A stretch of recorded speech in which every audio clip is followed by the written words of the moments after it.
수요 비유 강의 10번째 시간으로 오늘 말씀은 혼인잔치의 비유에 관한 그런 말씀입니다. 여러분 사진 한 개를 준비를 했는데요. 한번 띄워봐 주시면 감사하겠습니다.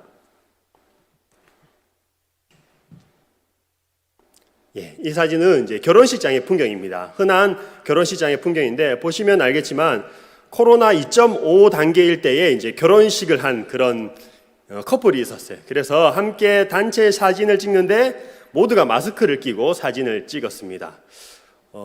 신랑 신부가 좀 마음이 많이 속상했을 것 같아요. 평생 한 번 하는 결혼식인데 한 번 더 할 수도 있지만 어쨌든 한 번 하는 결혼식인데 그 결혼식에서 마스크를 쓰고 이렇게 사진 찍어야 했다는 그 사실이 참 안타까웠을 것 같습니다. 여러분, 결혼은 아주 큰 잔치의 날입니다.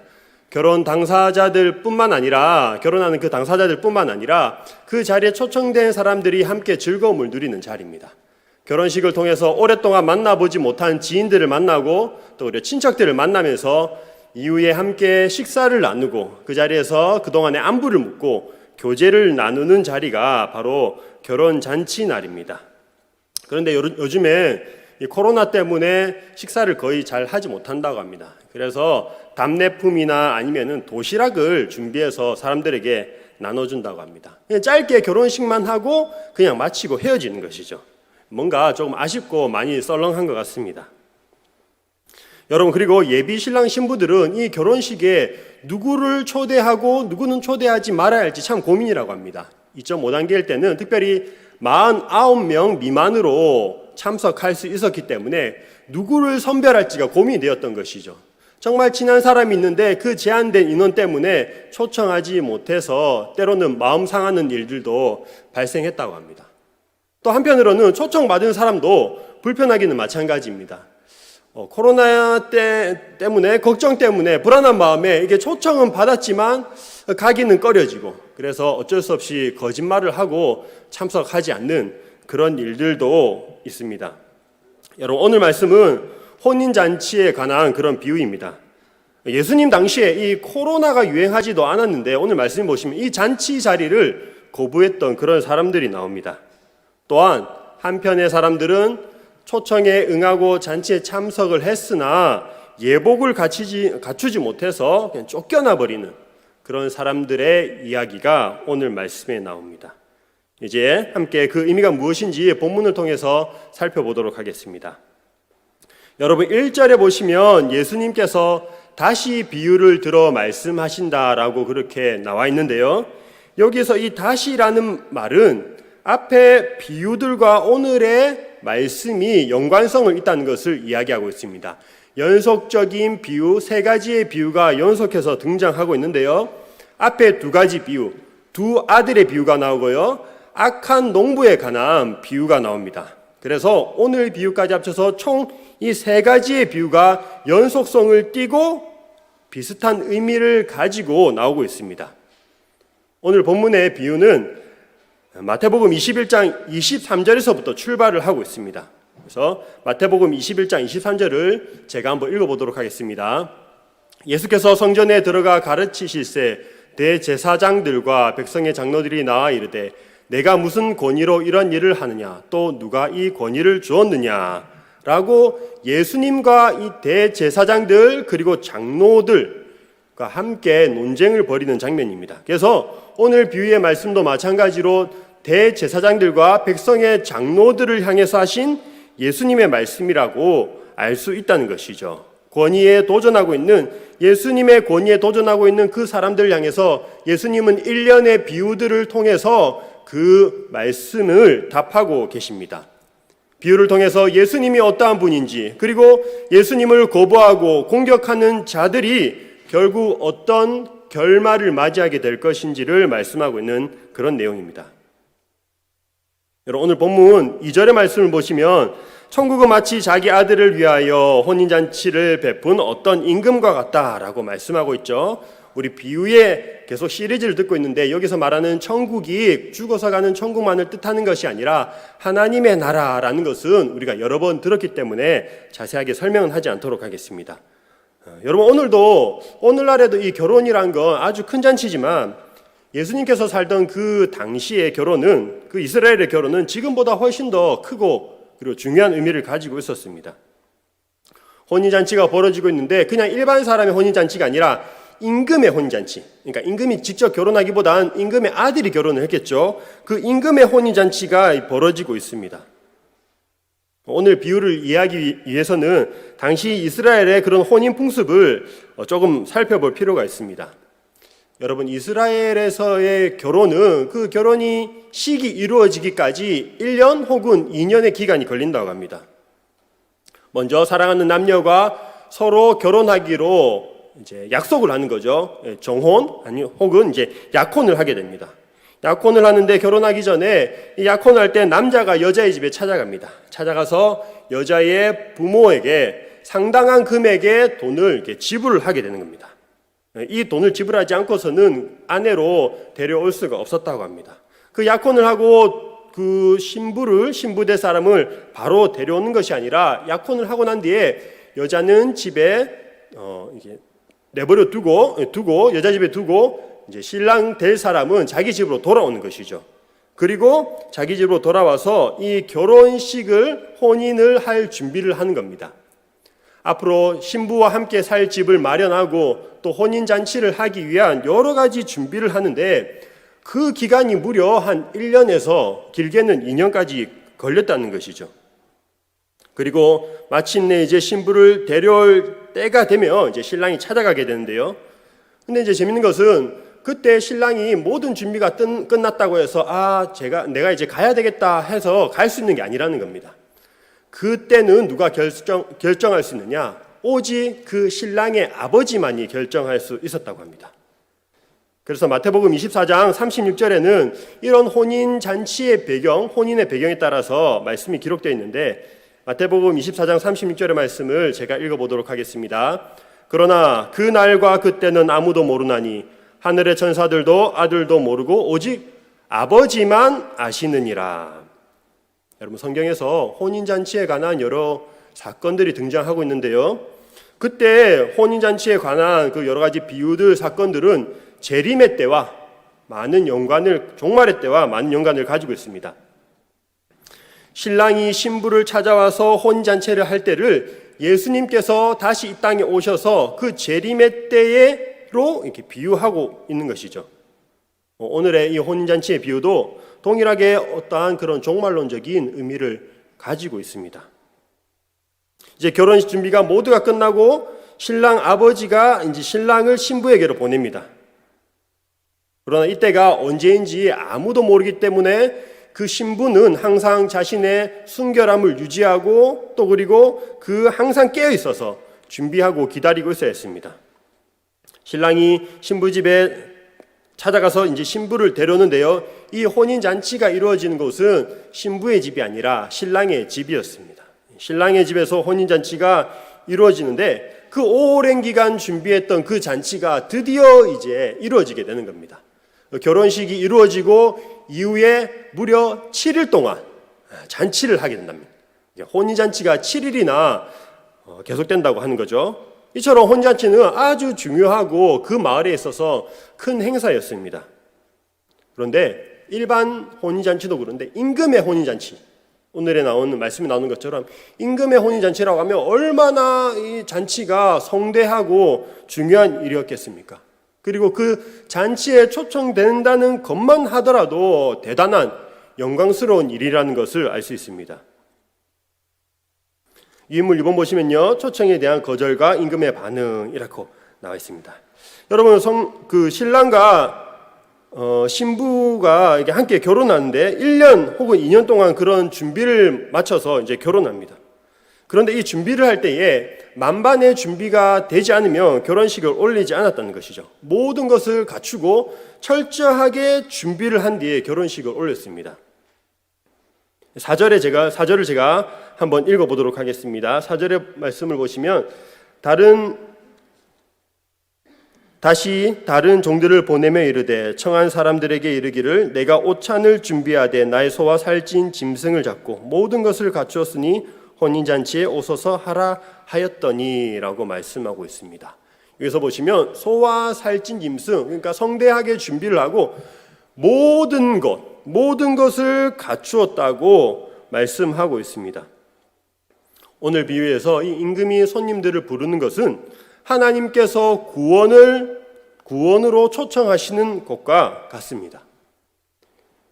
이사야 55장에도 그 구원의 초청에 대한 하나님의 말씀이 기록되어 있는데요. 이사야 55장 1절의 말씀을 읽어보겠습니다. 오호라 너희 모든 목마른 자들아 물로 나오라. 돈 없는 자도 오라. 너희는 와서 사 먹되 돈 없이 값 없이 와서 포도주와 젖을 사라. 여러분 55장 1절의 말씀에서 어떻게 말씀하고 있습니까? 값 없이 와서 그런 값을 지불하지 말고 먹고 마시라라고 말씀하고 있습니다. 그러니까 구원이라는 것은 하나님께서 초청하시는 일이고 그것이 선물로 주어지는 하나님의 은혜라는 것이죠.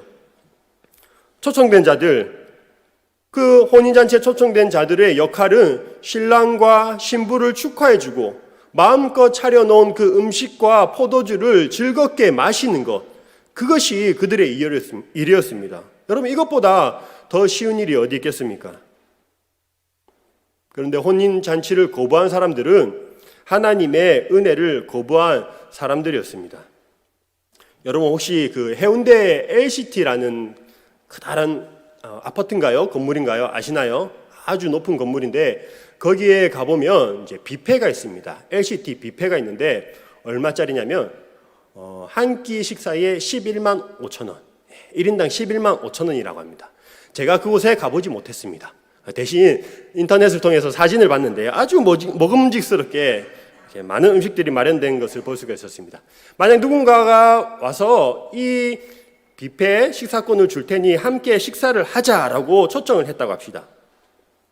그런데요, 그런 누가 공짜로 준다고 하더라도 그 자리에 가기 싫은 그런 경우가 있습니다. 몇 가지 경우가 있는데 첫 번째는 이런 거죠. 초청한 사람을 극도로 싫어하는 거예요. 진짜 이렇게 마주 앉아서 밥을 먹으면 밥이 목으로 넘어가는지 코로 넘어가는지 모를 그런 사람하고 같이 식사를 한다면 아무리 맛있는 음식을 준다고 해도 그 자리를, 그 초청을 거부할 것입니다. 여러분 식사 자리라는 것은 밥만 먹는 자리가 아니라 함께 교제를 나누는 자리입니다. 서로의 동질감과 공동체 의식을 갖는 자리입니다. 교제하기 싫은 사람과는 아무리 좋은 음식을 준다고 하더라도 싫다는 것이죠. 또 어떤 사람들이 거부하겠습니까? 좀 의심이 많은 사람이 거부할 것 같습니다.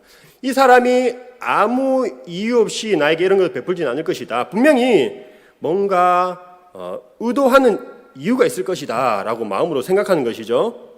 그런 사람들은 선뜻 그 초청에 응하지 않습니다.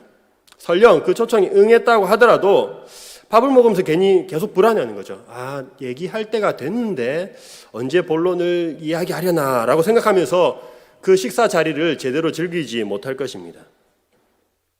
사랑하는 성도 여러분, 혹시 주변 사람들에게 예수님 믿으세요 라고 그렇게 전도해 본 경험이 있으신가요? 그러면 예 알겠습니다 라고 하는 사람들보다 부담스러워하고 거부하는 사람들이 더 많이 있습니다. 왜냐하면 그들은 아직 예수님을 경험하지 못했기 때문입니다. 예수님을 믿음으로 인해서 누릴 수 있는 그 풍성한 기쁨과 즐거움을 맛보지 못하고 예수님 믿으세요라고 그 말을 들었을 때에 먼저 예수님 믿게 되면은 해야 할 일들이 머릿속에 떠오른다는 것이죠. 매주마다 꼬박꼬박 교회에 나가야 되고 그리고 소득의 10분의 1을 드려야 되고 교회에 여러 가지 봉사도 해야 되고 성경 공부도 해야 됩니다. 술도 마시면 안 되고 담배도 피워서는 안 됩니다. 이런 일들이 부담으로 다가오는 것이죠. 여러분, 안 믿는 사람들뿐만 아니라 예수님을 믿는 사람들 가운데도 제대로 이 신앙생활을 기쁨으로 즐거움으로 누리지 못하는 그런 사람들이 있습니다. 정말 이 말씀의 진리가 주는 자유함을 아직 맛보지 못한 사람들이죠. 신앙생활을 할 때 딱 구분을 해놓습니다. 나는 이것을 하고 해야 할 것, 이것은 하지 말아야 할 것, 그것을 딱 구분해 놓고 그것에 매여서 기쁨과 즐거움을 누리지 못합니다. 그러다가 어쩌다가 내가 해야 할 것을 하지 못하고 하지 말아야 할 것을 했을 때에 극도로 지나친 죄책감을 느끼게 된다는 것이죠. 그러면서 어떨 때 하나님께서 너무 무리한 요구를 하시는 것은 아닌가라는 그런 생각이 들기도 합니다. 그렇지만 또 한편으로 또 생각하기를 평생 천국에서 누릴 것을 생각하면 내가 이 땅 가운데 살면서는 그 정도는 참아야지. 내가 짧으면 50년, 70년, 80년, 100년 그 정도만 참으면 되니까 내가 어쨌든 꾸역꾸역 참는다라고 그런 생각으로 신앙생활을 하는 사람들도 있을 것입니다. 사랑하는 성도 여러분, 우리가 하는 그런 믿음생활, 신앙생활은 그런 것이 아니라는 것이죠. 오늘의 말씀은 천국 잔치의 비유를 하고 있습니다. 앞으로 있을 잔치를 준비하는 것이 아니라 예수님을 믿고 따르는 그런 일은 지금 우리가 혼인 잔치 가운데 있다는 것을 의미합니다. 기쁨과 즐거움을 누리는 일이라는 것이죠. 여러분, 어떻게 그런 일들이 가능하겠습니까? 오늘 본문의 말씀에 모든 것을 임금이 준비한 것과 마찬가지로 하나님께서 모든 것을 준비하고 풍족히 마련해 놓으셨기 때문에 그 일이 가능합니다. 신앙생활하면서 내가 무언가를 희생해야 될 것 같고 싫어도 순종해야 할 것 같지만 그런 것이 아니란 것이죠. 내가 어떤 것을 하기 전에 하나님께서 이미 모든 것을 풍족하게 마련해 놓으셨고 그렇게 할 수 있도록 모든 조건들을 마련해 놓으셨다는 겁니다. 아담을 창조하실 때에 먼저 아담에게 명령을 내려서 일을 준 것이 아니라 모든 것을 다 마련하고 나신 다음에 아담을 창조하셨죠. 그 이후에 아담에게 사명을 부여하십니다. 율법도 마찬가지입니다. 하나님께서 우리에게 율법을 주셨습니다. 해야 할 일들, 하지 말아야 할 일들을 주셨는데 그것이 하나님의 일방적인 명령이 아니라 하나님께서 요구만 하시는 분이 아니라 먼저 우리가 하나님께 그렇게 행하기 전에 하나님께서 동일하게 우리에게 먼저 행하시는 분이라는 것을 우리가 알 필요가 있습니다. 세례 예식에서 복음으로라는 그런 책이 있는데요. 이 책에서 우리가 지키는 그 10계명을 우리가 지키는 것이 아니라 하나님이 우리를 향해서 지켜나가고 있는 것으로 설명하고 있는 부분이 있었는데 그 부분이 인상 깊어서 제가 좀 발췌를 해 보았습니다. 자, 읽어보겠습니다. 좀 길긴 하지만 읽어보겠습니다. 우리가 세례를 통해 주님과 연합하면 주님은 모든 계명을 신실하게 지키십니다. 주님의 관심사는 오직 우리이며 다른데 관심을 두지 않으십니다. 1계명의 말씀, 나 외에 다른 신을 두지 말라는 그 말씀이 우리가 지키는 것이 아니라 하나님께서 우리를 향해 지키고 있다는 말이죠. 주님은 우리를 어떤 형상에 짜 맞추려 강요하지 않고 우리 모습 그대로 사랑하십니다. 2계명, 주님은 우리를 귀하게 여기시고 3계명, 우리와의 교제를 소홀히 여기지 않으십니다. 4계명, 주님은 우리의 가족 공동체를 귀히 여기시고 5계명에 내 부모를 공경하라라고 말씀하시기 이전에 주님께서 우리 가족을 귀하게 여기신다는 거죠. 우리에게 영생을 주기 원하십니다. 6계명 살인하지 말라라는 계명입니다. 주님은 우리를 기뻐하고 즐거워하시며 7계명 우리의 사적 영역을 빼앗지 않고 존중하십니다. 8계명에 도둑질하지 말라라는 그 말씀을 얘기하고 있습니다. 주님은 우리를 언제나 거짓 없이 진실하게 대하십니다. 9계명 주님은 우리를 도구로 취급하지 않으십니다. 주님에게 우리는 수단이 아니라 목표입니다. 10계명 이처럼 주님은 우리와 맺은 언약에 충실하십니다. 우리에게 무언가를 요구하기 전에 하나님께서 이미 우리에게 그러한 일들을 언약으로서 지켜나가고 계신다는 것이죠. 일방적으로 그냥 강요만 하는 분이 아니라는 겁니다. 우리는 때론 그 말씀에 순종하지 못할 때가 있지만 하나님은 한결같이 우리와 맺은 언약들을, 약속들을 지금도 지켜나가고 계시는 분인 줄로 믿습니다. 우리가 정말로 예수님을 믿고 또 하나님을 사랑한다면 율법은 해야 할 일, 그것이 아니라 하고 싶은 일이 되는 겁니다. 하면 안 되는 일이 아니라 하고 싶지 않은 일이 되는 겁니다. 여러분, 먹는 것도 일이다라는 그런 말을 가끔 하기도 하죠. 하나님과 함께 누리는 그런 식사 자리는 그런 자리가 아니라 의무감으로 지키는 그런 자리가 아니라 감사함으로 누리는 자리라는 것을 기억하시기 바랍니다. 그래서 우리의 신앙생활이 그 장례식의 슬픈 식사의 자리가 아니라 혼인잔치와 같은 그런 기쁨의 식사 자리가 되기를 주님의 이름으로 축복합니다. 계속해서 보겠습니다. 이제 2번이네요. 2번 초청에 대한 거절과 임금의 반응 3절부터 7절까지 말씀인데요. 오늘 말씀해 보시면요. 혼인잔치에 초청을 하는데 그 거부한 두 부류의 사람이 나옵니다. 두 부류의 사람이 거부하는 것을 볼 수가 있습니다. 먼저 3절의 말씀을 한번 같이 읽어보도록 하겠습니다. 22장 3절 말씀입니다. 그 종들을 보내어 그 청한 사람들을 여러분 한번 3절 자세히 한번 보시기 바랍니다. 여기 보면 그 청한 사람들이라고 나옵니다. 청한 사람들. 이 의미는 무슨 의미냐면 임금이 지금 청한 것이 첫 번째가 아니라 이전에 한번 청한 적이 있었다는 것이죠. 청한 사람들을 다시 불러 모은 것입니다. 여러분 당시 혼인잔치에서 초대를 할 땐 두 번 초청을 했다고 합니다. 첫 번째 초청에는 그런 결혼의 날짜를 구체적으로 정하지 않은 상태에서 결혼식에 와달라고 초청한 것이죠. 그렇게 해서 오겠다는 동의를 얻어내는 것이 첫 번째 초청이었고요. 두 번째 구체적인 날짜가 정해지면 이제 구체적인 날짜를 말하면서 초청을 했다고 합니다. 그런데 오늘 말씀에 청함을 받은 사람들의 반응이 어떻습니까? 오기를 싫어하거늘 이라고 말씀하고 있습니다. 여러분 여기서 오기를 싫어하는 이라는 이 문장에 미완료 과거 시제라는 것을 사용하고 있는데요. 무슨 의미냐면 초청하는 것을 거부하는데 한 번 초청을 거부하는 것이 아니라 계속해서 거부하는 행위를 말하고 있는 겁니다. 한 번만 거부한 것이 아니라 계속해서 이전부터 계속해서 거부해 온 것을 뜻하는 그런 말입니다. 하나님께서 계속해서 구원으로의 초청하시는데 거부하는 이스라엘의 모습, 당시의 모습을 말씀하고 있습니다. 여러분 임금이 보낸 이 종들은 구약의 선지자들 그리고 신약의 선지자들, 하나님께서 보내신 그런 선지자들을 뜻합니다. 끊임없이 그 선지자들을 통해서 구원의 길로 초청하셨습니다. 잘못된 길로 가고 있을 때에 그들이 죄에서 돌이켜 회개하기를 말씀하셨습니다. 그리고 메시아이신 예수 그리스도를 믿고 그 부르심에 응답하기를 요청하고 계셨다는 겁니다. 하지만 초청받은 사람들은 자신들이 받은 그 초청에 얼마나 중요한지, 얼마나 가치 있는 것인지를 알지 못했습니다. 여러분 초청받는다는 것 자체가 특권인데 그것을 거부해 버린다는 것이죠. 5절의 말씀을 한번 읽어보도록 하겠습니다. 5절에 그들이 돌아보지도 않고 한 사람은 자기 밭으로 한 사람은 자기 사업하러 가고. 여러분 여기서 돌아보지 않았다는 것은 이제 무시했다는 뜻입니다.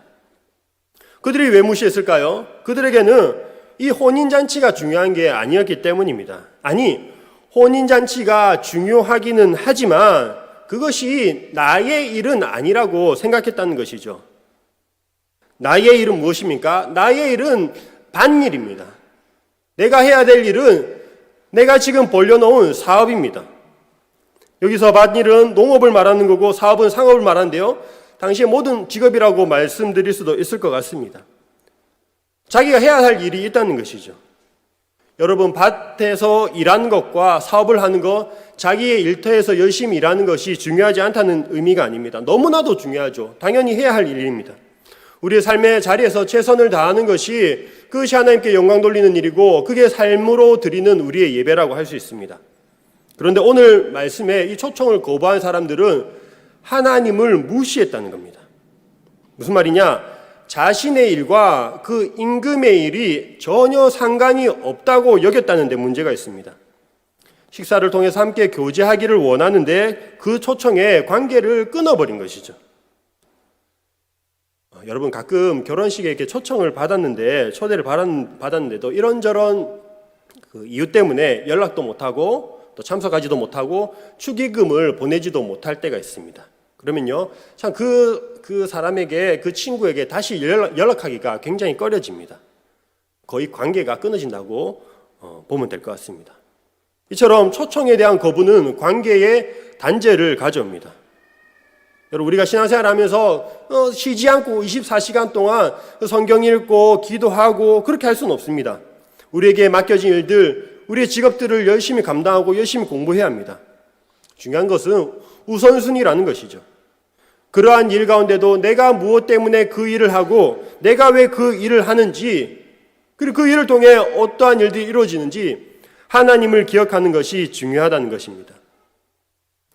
어떤 일이든 농업이든 사업이든 공부든 어떤 일이든 그 일보다 하나님을 더 덜 사랑하고 그 일 때문에 하나님과의 관계가 멀어진다면 그것은 우상숭배라고 할 수가 있습니다. 여러분, 이게 첫 번째 부류의 사람들이고요. 두 번째 부류의 사람들이 또 나오는데 6절의 말씀 제가 한번 읽어보겠습니다. 그 남은 자들은 종들을 잡아 모욕하고 죽이니. 여러분, 말도 안 되는 일이 벌어지는 거예요. 임금이 초청했는데 그 종들을 잡아 죽여버립니다. 무시하는 정도가 아니라 임금에 대해 이제 반기를 들고 반역을 하는 사람들이 나타납니다.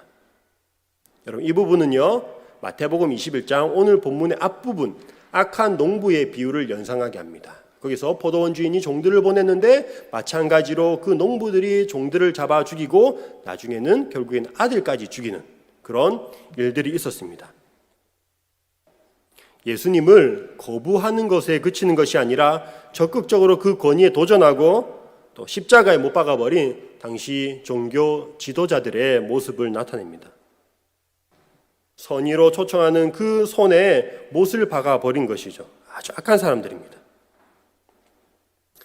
종들을 죽인 사람들을 향해서 임금이 보인 반응이 무엇인지 제가 7절을 읽어보겠습니다. 7절의 말씀입니다. 임금이 노하여 군대를 보내어 그 살인한 자들을 진멸하고 그 동네를 불사르고 라고 나오고 있습니다. 종들을 한 번 보내고 두 번 보냈지만 그 초청이 응하지 않자 이제 드디어 임금이 심판을 할 때가 되었습니다. 군대를 보내어서 반역자들을 죽이고 그리고 성을 불태우는 과정은 로마의 방식을 묘사합니다. 여러분, 실제로 AD 70년에 그 로마 군인들이 예루살렘 성을 공격해서 성을 불태우고 그리고 성전을 무너뜨리는 그런 사건이 발생합니다. 그래서 이 구절이 AD 70년에 일어날 그 예루살렘 멸망을 예언한 말씀이다라고 말하기도 합니다. 가까이 있는 그 AD 70년을 말하는 것이고요. 또 동시에 이 구절은 종말의 때에 마지막 때에 일어날 일을 예언하는 말씀이기도 합니다. 하나님을 거부하고 반역하는 자들에 대해서 하나님께서 참으시고 오래 참으시지만 종말의 때 그들이 반드시 심판당할 날이 있음을 말씀하고 있는 것입니다. 여러분, 하나님께서 우리를 부르실 때 그 부르심은요, 선택이 아닙니다. 만약에 나와 동등한 지위에 있는 입장에 있는 사람들이 어떤 것을 요청한다, 초청한다라고 하면은 거부할 그런 선택권이 있습니다. 그런데 만약 대통령이 오찬을 준비했고 초청했다고 합시다. 여러분, 거부할 수가 있겠습니까? 마음에 안 드는 대통령이라면 거부할 수도 있을 것 같습니다. 그런데 그 옛날에 절대 권력을 지닌 왕이 식사 자리에 초청을 했다고 합시다. 그리고 거부하면 어떻게 되겠습니까? 실제로 구약에 보면 아수에로 왕이 왕후 와스디를 초청했을 때 그 왕후 와스디가 그 초청을 거부하자 왕후의 자리를 패하는 그런 사건들도 있었습니다. 사람들은 구원을 선택의 문제라고 생각합니다. 예수님을 내가 믿고 싶으면 믿고 싶지 않으면 믿지 않으면 된다고 그렇게 생각합니다. 종교의 자유가 있지. 내가 믿고 싶으면 믿는 거지. 맞습니다. 당장은 그렇습니다. 하지만 이런 초청이 있음에도 거부를 한다면 지금은 모르지만 분명 후에는 심판의 날을 맞이하게 될 것입니다. 여러분, 하나님의 초청이 얼마나 부드럽습니까? 인자하고 인격적입니까? 하나님의 초청은 부드러운 요청이지만요, 동시에 강력한 명령이라는 것을 기억하시기 바랍니다. 3번, 유물 3번 보시면 다시 초청된 사람들 8절부터 11절까지 말씀입니다. 이제 임금은 그런 거부한 사람들 대신해서 또 다른 사람들을 혼인잔치에 초청을 하고 있습니다. 9절에 보시면 내거리 길에 가서 사람을 만나는 대로 혼인잔치에 청하여 오라 한대라고 말씀하고 있습니다. 여기서 내거리 길, 사거리라고 할 수 있죠. 이 내거리 길은 어떤 그 마을의 도로가 끝나는 지점을 이야기합니다. 도시의 경계가 끝나고 이제 시골로 나아가는 지점, 어떤 포장된 도로가 끝나고 시골길로 들어서는 그런 경계, 성의 경계에 있는 도로를 말하고 있습니다. 이곳에는 많은 사람이 왕래했다고 합니다. 그리고 이곳엔 그 성 밖의 사람들, 이방인들도 있었다고 합니다. 여러분, 이 9절의 말씀이요, 어떤 그런 선교적인 의미를 지니고 있습니다.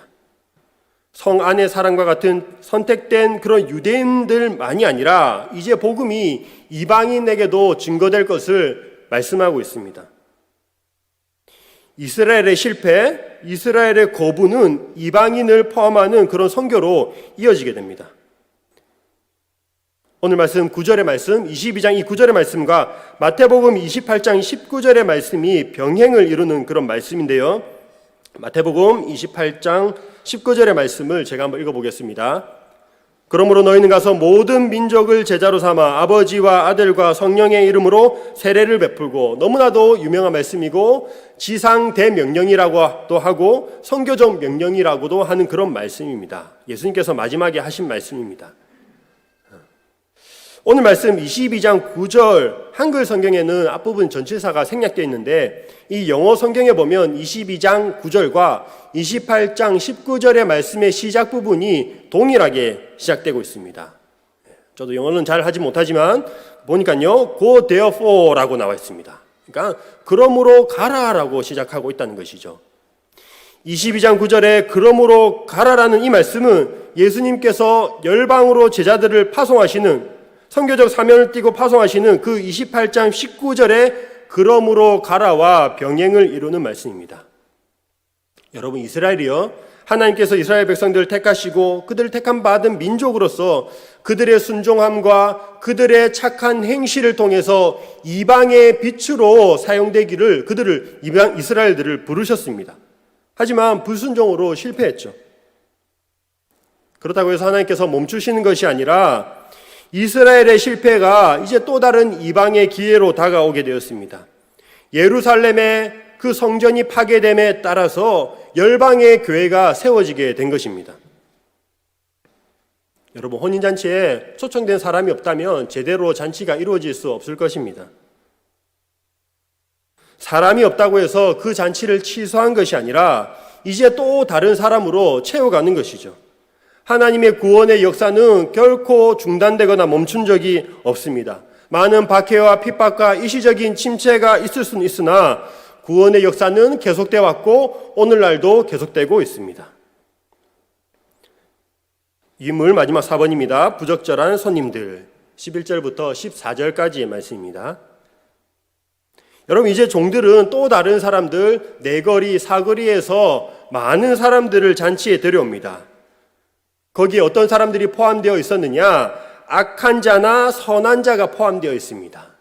누가복음에도 혼인잔치의 비유가 나오는데 거기는 가난한 자들, 눈먼 자들, 그런 사람들까지도 다 포함되어 있습니다. 악한 자, 선한 자, 겉으로 보아서는 그 사람이 악한 자인지 선한 사람인지 알지 못합니다. 그래서 일단 무조건 초청하고 보는 것이죠. 하지만 누구나 그 잔치에 참여할 수 있지만 아무나 참여하는 것은 아니었습니다. 마태복음 22장 11절과 12절의 말씀, 오늘 본문의 말씀 11절과 12절의 말씀을 우리 함께 읽어보도록 하겠습니다. 임금이 손님들을 보러 들어올세 거기서 예복을 입지 않은 한 사람을 보고 이르되 친구여, 그가 아무 말도 못하거늘. 여러분, 임금이 이제 손님을 보러 오는 거예요. 손님을 보러 오는데 그 가운데 예복을 입지 않은 사람을 발견하고 그 사람들을 쫓아내 버립니다. 일반적으로 잔치 자리에 입고 왔던 옷들은 흰옷이라고 합니다. 깨끗한 흰옷을 입고 그 잔치에 참여하는 것이 예의자 의무였다고 합니다. 여러분, 그렇다면 그 오늘 말씀의 핵심이라고 할 수 있는 이 예복이 무엇을 뜻하겠습니까? 일반적으로 성경에서 말하는 옷을 생각하면 예수 그리스도의 의라고 생각할 수 있습니다. 십자가로 인해서 우리가 예수 그리스도로 옷 입었습니다. 그래서 우리의 죄와 허물이 덮어지게 되었죠. 이 옷이 예수 그리스도를 믿음으로 말미암는 그런 칭의라고 생각할 수 있습니다. 그럼 저도 본문을 대할 때 그냥 옷이라는, 예복이라는 단어를 통해서 이것이 예수 그리스도를 우리가 옷 입는 것을 의미하는구나 라고 생각을 했습니다. 근데 조금 이게 본문을, 말씀을 준비하고 본문을 연구하면서 살펴보았는데 여기서 말하는 이 예복은 칭의보다는, 칭의라는 의미가 아니라 열매 혹은 행함과 관계가 있다는 것을 알게 되었습니다. 그 근거가 두 가지가 있는데요. 첫 번째는 13절에 나오는 울며 이를 갈게 되리라 이 말씀이 마태복음의 다른 곳에 사용된 용례를 살펴보면 행함과 관련이 있다는 것입니다. 마태복음에만 나오는 그런 독특한 표현인데 사용될 때마다 행함의 문제를 말하고 있습니다. 두 번째로는 오늘의 그 비유가 세 번째 비유라고 했습니다. 앞에 두 비유가 있는데 이 두 비유에서 순종과 열매에 관해서 말하고 있다는 점입니다. 21장의 두 아들의 비유에서는 순종을 말하고 있고 그 이어서 나오는 악한 농부에 관한 비유에서는 어떤 열매 맺는 것을 말하고 있습니다. 그래서 누가 진정한 하나님 나라의 백성인가라는 것을 흐름에 따라서 말을 하고 있다는 것이죠. 그래서 정리해보면 예복은 4-4번입니다. 예복은 하나님 나라의 백성으로서의 합당한 삶, 행동, 열매를 뜻한다고 할 수 있습니다. 여러분, 그래서 오늘 본문에는 하나님께서 일방적으로 청하는 그 절대적인 주권과 인간의 책임이 모두 나타나 있습니다.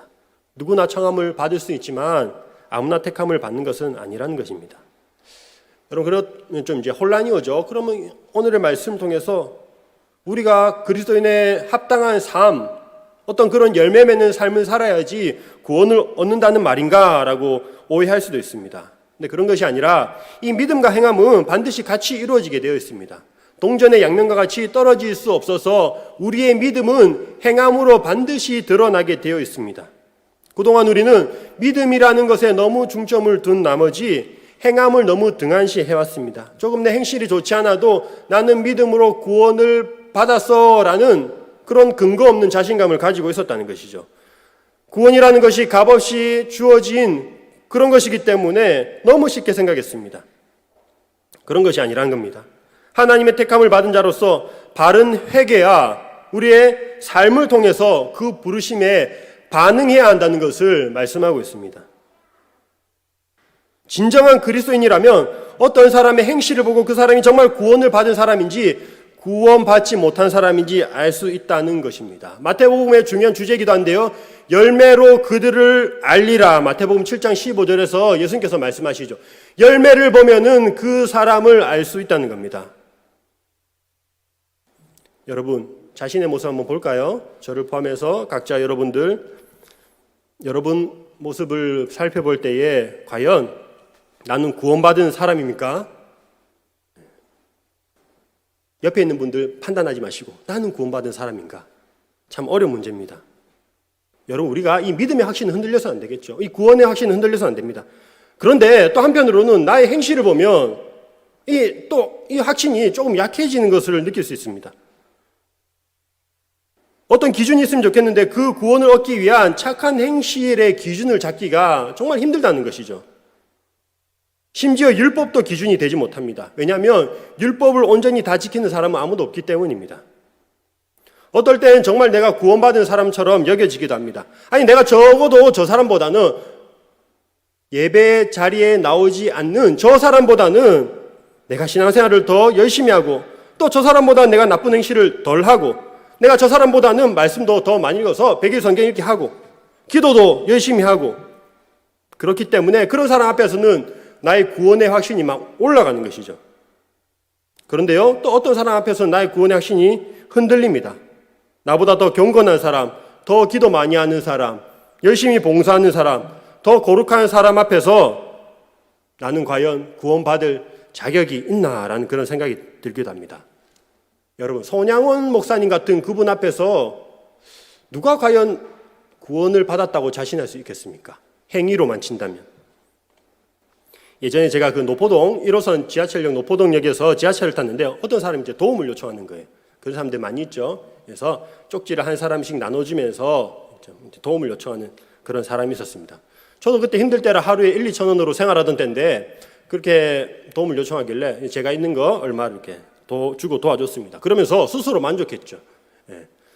신대원 가기 위해서 준비하던 때였는데요. 스스로 만족하고 내가 착한 일을 했다. 그래도 내가 앞으로 전도사가 될 사람인데 뿌듯해하고 있었습니다. 그런데 그 지하철 쭉 타고 가다가 이제 서민역이 되었는데 서민역에서 갈아탔는데 또 그런 사람이 있는 거예요. 또 똑같이 쪽지를 나눠주면서 도움을 요청하는 사람이 있었습니다.